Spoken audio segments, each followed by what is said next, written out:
Quería hacer un breve marco, ¿no? De por qué empezamos con la madera y la madera sí o sí era inevitable, ¿no? Era inevitable por este tipo de imágenes, ¿no? De la cantidad de gente que necesitamos para construir algo en madera o algo en acero o en algo en hormigón, y yo lo completaría, aquí se ve un poco, he ampliado demasiado esta imagen, pero lo complementaría con cómo hacerlo, cómo construir con ladrillos y mortero de cemento, ¿no? Porque entonces, en vez de esta gente, tendríamos ya decenas y decenas de personajes que nos aparecen debajo, ¿no? Pero quería introducir el tema desde una visión quizá más de país, ¿no? Es algo que muchas veces discutimos entre nosotros, pero que cuando levantamos la cabeza y vemos lo que se está haciendo en otros países, vemos cómo existen ministros que se atreven a obligar al conjunto del sector de la construcción a tener que utilizar madera o materiales que ellos le llaman biosuccess, o sea, tienen como materia prima materiales biológicos, digamos así. El hecho de obligar a que más del 50% de los nuevos proyectos públicos en Francia sean realizados en madera, ¿no? Y esto además que tenga acompañado toda una política de país para hacerlo. Y entender que esta disposición de Europa para el European Green Deal, que es una de estas grandes 7 misiones que se ha autocomendado la Unión Europea, en el 2050 ya obligan o tienen el deseo de convertir Europa en el primer continente cero CO2, ¿no? Y esto, de alguna manera, ¿cómo se ha de trabajar, ¿no? Creemos que aún estamos un poco lejos de entender las cosas realmente por su necesidad y su parte imprescindible. Cuando nosotros hablamos de cambiar la clasificación energética de un edificio, no es para mejorar su comportamiento energético solo, es principalmente, queremos nosotros, para reducir la factura energética del país.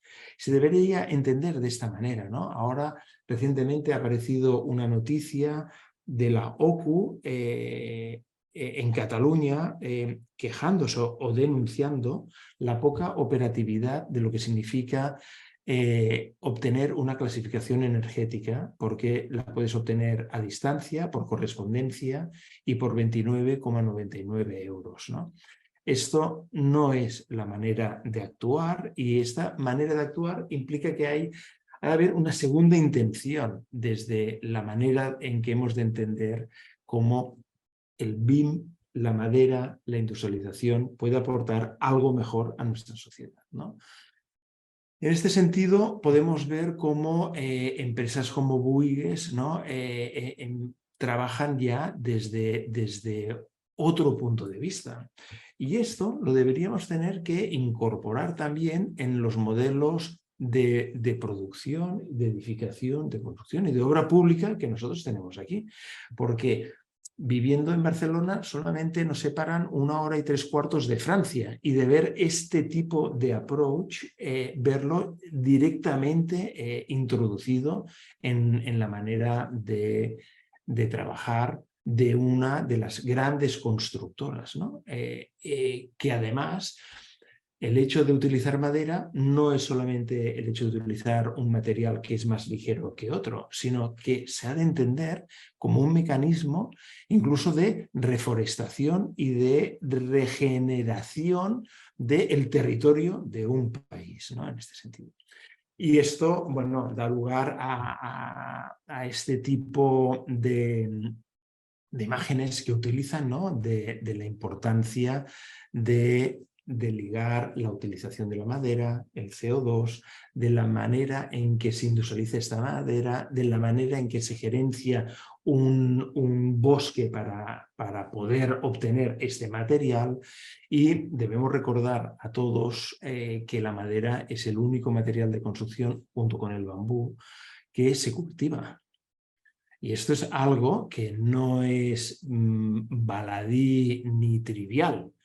Debemos entender que estamos pasando de un mundo de ahora cerca de 7.800 mil millones de personas a un mundo de 11.000 millones de personas. Casi vamos a doblar la población mundial con la necesidad de edificación, de servicios, de todo lo que se necesita, ¿no? Por lo tanto, fijémonos cómo, hubiéramos podido escoger otros ejemplos, como Francia entiende que el relanzamiento del bosque francés pasa por obligar a que la construcción haga más de la mitad de su producción con la misma madera, ¿no?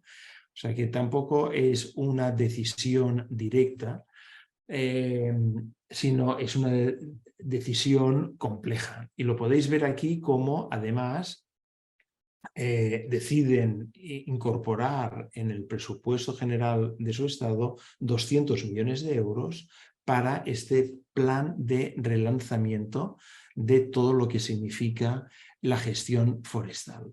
Fijémonos aquí, y además hablando desde el BIM, ¿no?, que el cuarto punto es desarrollar la cobertura LIDAR.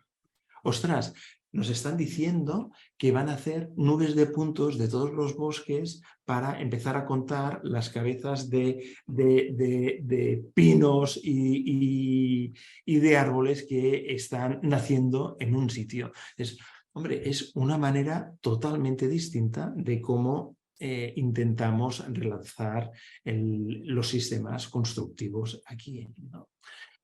Por otro lado, vemos cómo existen plataformas,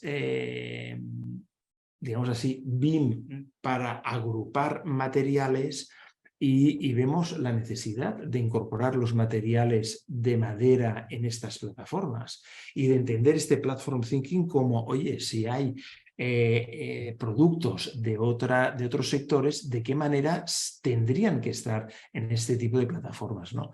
Y vemos también cómo surge ya no el BIM, sino el PIM, ¿no? El Product Information Management, el hecho de entender el producto. Todos vosotros sois fabricantes y estáis trabajando con fábricas.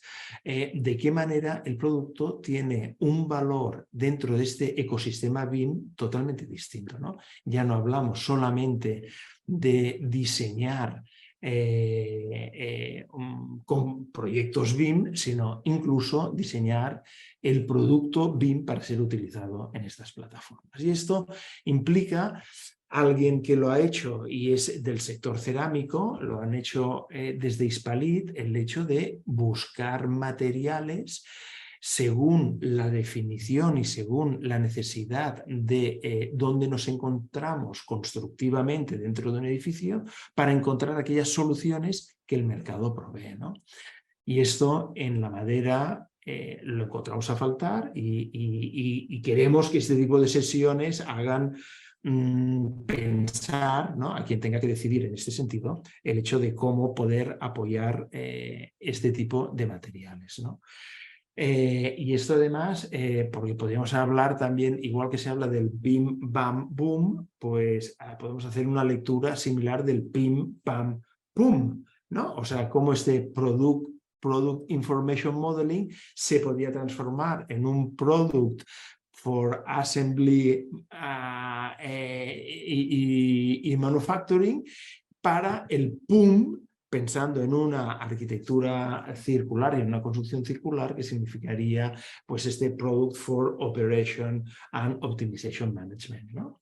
Y esto que pudiera pensarse de esta manera para llegar a una construcción totalmente distinta, ¿no? En este tipo de sesiones ya empezamos antes del verano a intentar dotar de herramientas, y para aquellos que estéis interesados os recomendamos que miréis softwares como Drupal, como CADWORKS, como AgaCAD y un configurador que se llama Creatomos, porque veréis cómo se amplía este abanico de softwares BIM y cómo incrementar la típica galaxia de softwares que podemos utilizar a otros softwares que van ampliando esta gama de soluciones, ¿no? Y lo mismo en documentación. En cada sesión también os damos referencias de 2, 3, 4 documentos. Aquí ya hemos empezado con el de la casa industrializada que os hemos enseñado. Hemos descubierto, Pablo, que tenías otro que se llama La casa industrializada, un sueño incompleto. De este necesitaré otro ejemplar.